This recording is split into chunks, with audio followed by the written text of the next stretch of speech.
how do I tell my very conservative parents that I am in an interracial relationship right now? The fact that you even have to ask that question in 2025 makes my stomach churn. Yeah. Forget the conservative. I know some very, very conservative. In fact, one of my closest friends in the world is way more conservative than me long term. What does politics have to do with this? I think they're just very traditional. Maybe that's a better word for it. They're just very conservative, traditional. I even know super traditional. I don't even know if that's the right word. Because I know some crunchy make their own granola. I don't know. I'm just thinking of my friends in interracial marriage.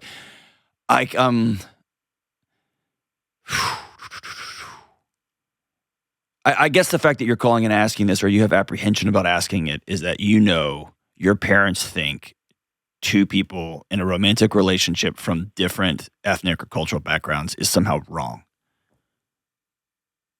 It won't work out. What does that mean?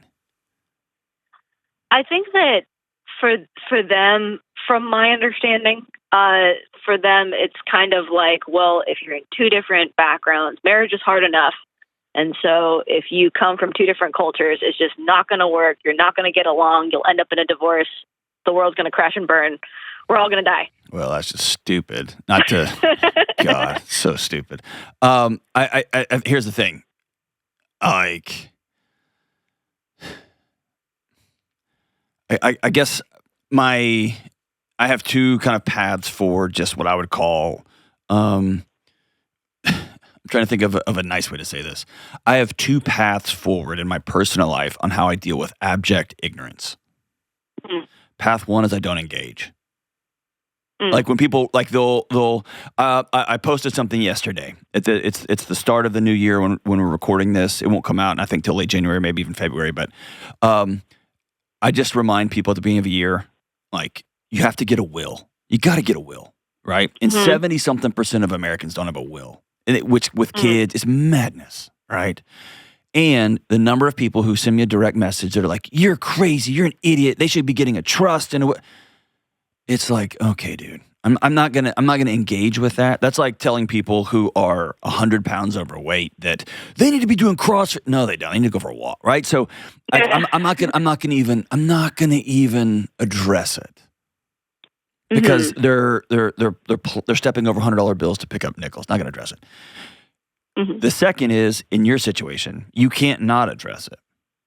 Mm-hmm. And so when I have to address something, when I have to address abject ignorance, my commitment to myself is not to lose my honor, my respect, and my dignity, not to cash in my character because of somebody else's ignorance.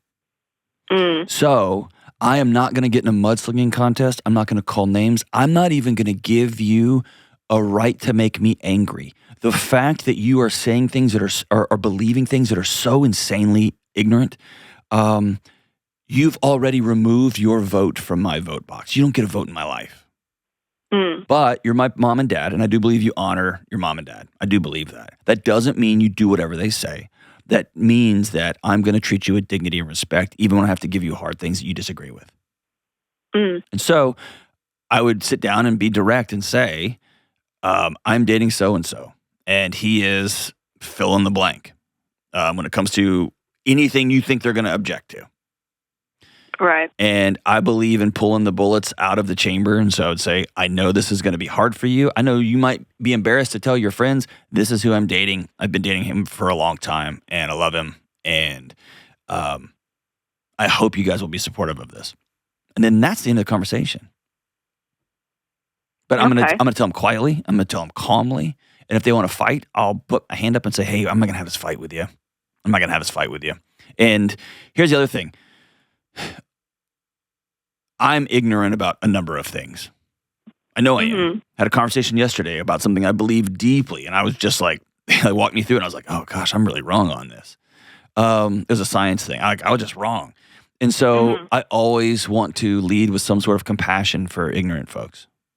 Folks who or I don't say ignorant folks as an identity, but like folks who are ignorant on a topic or on a thing. I want to be compassionate because often people will sit me down. I remember one time I took a job at a university in California, and I ended up backing out of the job. It was a whole drama thing. I heard a lot of people. It was a bad deal on my part. But my dad, who's a lifetime Texan, I'm a grown man. I'm 35. I've got kid. I've got, no, I didn't have any kids yet, but my dad pulls me in his back room and starts walking me through the tax code in this area in California I was going to be living in. And I had I ran a division at a university. I had a doctorate. I mean, I wasn't a dumb guy and I wasn't a kid. I was a grown man. And I remember thinking to myself, he's trying to love me the best way he knows how. And in a sideways way, he's trying to tell me, I really don't want you to move that far away because we love having y'all close. Right. And he did that through trying to tell me, you shouldn't be living there, the tax codes and whatever. Like I get to pick, do I want to go to war with a guy who's trying to love me? And he opened his toolkit and didn't have the tool that I needed at the moment, right? But he was doing the best he could. Or can I, with compassion, smile and say, this guy really loves me and he doesn't want me to leave. That's amazing. I wish that for every young son that his dad wants him around. So in this way, maybe your mom and dad would be embarrassed to tell their friends, and shame on them. If they want to control your life, if they need your life to look a certain way so that they can still enter their social circles and feel however they want to feel, shame on them. And maybe they've read the wrong internet article over the last 5 years and they believe with all of their heart, if my daughter goes down this path, her life's going to be really difficult and challenging and she doesn't see it yet. So we're going to try to love her the best we can. That's fair. You get what I'm saying? So they're wrong on both counts, right? And I'm not gonna cash in my character over somebody else's challenges. Right. What would you do? So they currently do not live within driving distance of me. Is this something that I should wait for, like, a time when I can, like, fly out and talk to them in person? I mean, you know your parents better than me. Fair. I don't know. I mean, I mean, I like having hard conversations in person, and I guess I'm trying to think. Like, I don't. I don't know. I'm trusting you that this is this big of a deal in your house. You know what I mean? Right. I'm trying to think. Like, if my daughter Josephine went to med school and she met a professional jacks player who plays jacks on the street, like that, like the little ball, the game ball. And she had been dating a surgeon, and she had a fiance who was going to be a surgeon. They broke up, and she's like, "Dad, I've fallen for a professional jacks player. He's a street hustler, and I love him. Right? That would be a big shift for me, and I would think instantly of, "Oh, this is not going to go well." Right? Right. And so I think the conversation overall would go better if we were having that in person. And by the way, I also know I can't do a thing about who she loves. All I can do is make it to where she doesn't want to be around me, or she does. Right? Right. And so, but I think that conversation would go better in person because I'd be able to see her on her body language. Oh, she's really struggling with something right now. Or, oh my gosh, she's in love. Right. She is stone in love, and I have a choice. I can support this thing, and I can be like, I want to meet him, and he's going to come over with me, and I'm going to take him out to breakfast or whatever. Or I can choose to disconnect with my daughter, right? But I would like that in person, but that's not always available these days, right? So I think for you, how much of this is built up in your head, or how much of this it's going to be like a big dramatic shock? I don't think, well, it shouldn't be a huge shock. I think that I've always kind of had a gut feel like, that, I mean, I'm not really particular on the race of the person that I date, but in the past, like, whenever we would, like, walk past an interracial couple, or we have a couple family members who have been in interracial relationships, and when they make their little snide comments, or they're like, see, that didn't work out, or whatever it may be. And I voice my opinion of, I don't think that's why that went wrong, or I don't think it's that bad, or like, it doesn't bother me. Why does it bother you? Like they kind of give well, you just don't know yet. You just don't have the experience yet. Yeah. Yes, I mean, it's just such an ignorant way to see the world. But here's the thing, they don't get a vote. Mm. How old are you? I am 25. Okay, yeah, they don't get a vote, and I think there's a hard grieving season when if you imagine like a jewelry box sitting on your kitchen table, and in that box is 4 or 5 or 6 people that you quote unquote give a vote to. They get to call you at the middle of the night and say, "What are you doing?" And you'll actually go change your behavior. Mine has about 6, maybe 7 people now that I'm older in it. Okay, my kids aren't in that box. I love my mom and dad dearly. They're not in that box. I have the greatest in-laws on planet Earth. They're not in that box. My wife is. My buddy Todd is. My buddy John is. My buddy Kevin is. My buddy Jean Noel is. Right? Like they're in that box.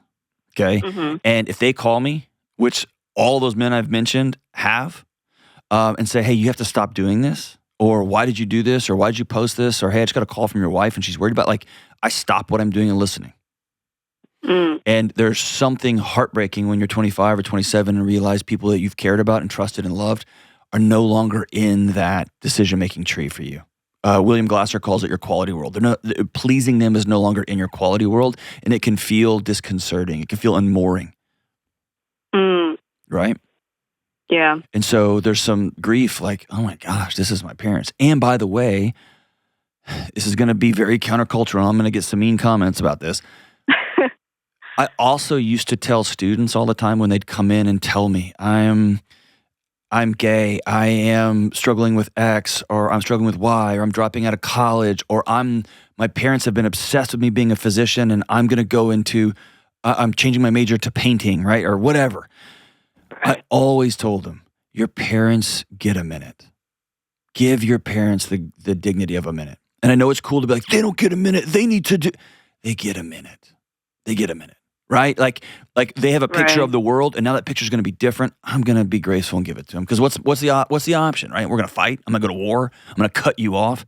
We have a whole show coming up here in the next couple weeks about that, about people just cutting their parents off just because of a bad first conversation, whatever. So, again, at the end of the day, don't cash in your character and your dignity. They are clearly ignorant on this issue. I didn't even know this was still, I'm going to be honest, I'm ignorant that this is still an issue, but that's on me. That's completely on me. And every mom and dad, when their little precious baby is born, they just have a snap picture of what that Thanksgiving table is going to look like when they have grandkids. And when they find out we're not getting grandkids, or my son is not marrying an astronaut and my daughter's not marrying a, whatever, they get a minute, fine. They get a minute. They don't get to be disrespectful, and they don't get to be rude, and they don't get to call me stupid. But I'm going to give them a minute, and I'm not going to lose my character and dignity and respect moving forward. And so I can appreciate that. You know your mom and dad better. And so if you think a phone call or a FaceTime is good, if you think a letter is better, if you think a personal visit to fly out there is better, great. You know what I mean? I think that's awesome. I do. Okay. And I should probably have it without my significant other there, or should I bring him along? No, I would. Okay. Because it feels like a move. If you know it's going to cause a thing, it feels like a move. And I'm not, here's, suddenly he becomes a tool you're using to get your mom and dad, and that's not right. He doesn't deserve to be used like that. Right. Okay. And he doesn't deserve to feel the radio blast of their ignorance if they choose to detonate it, right? Right. That's true. Yeah. Thank you so much for the call. I shouldn't be. I'm kind of speechless. I didn't know that, well, whatever. Is what it is. Yeah, that's my 2 things for dealing with just abject ignorance. I don't engage it. Or I commit to not losing my integrity in the process. And I keep very close tabs on who has a vote in my life. And sometimes people opt out, and it breaks my heart. It makes me sad, and I grieve it. And then I go find meaning in it and move on. So thanks for the call, Jess. I hope it all goes well. Let me know how the conversation goes. I will say this. If you ever have to have a hard conversation with your mom and dad, often writing it out ahead of time is very helpful because it keeps it from getting overly emotional real quick, and it keeps you from instantly going back into some of your childhood roles instantly. So maybe take time to write it out and let me know how the conversation goes.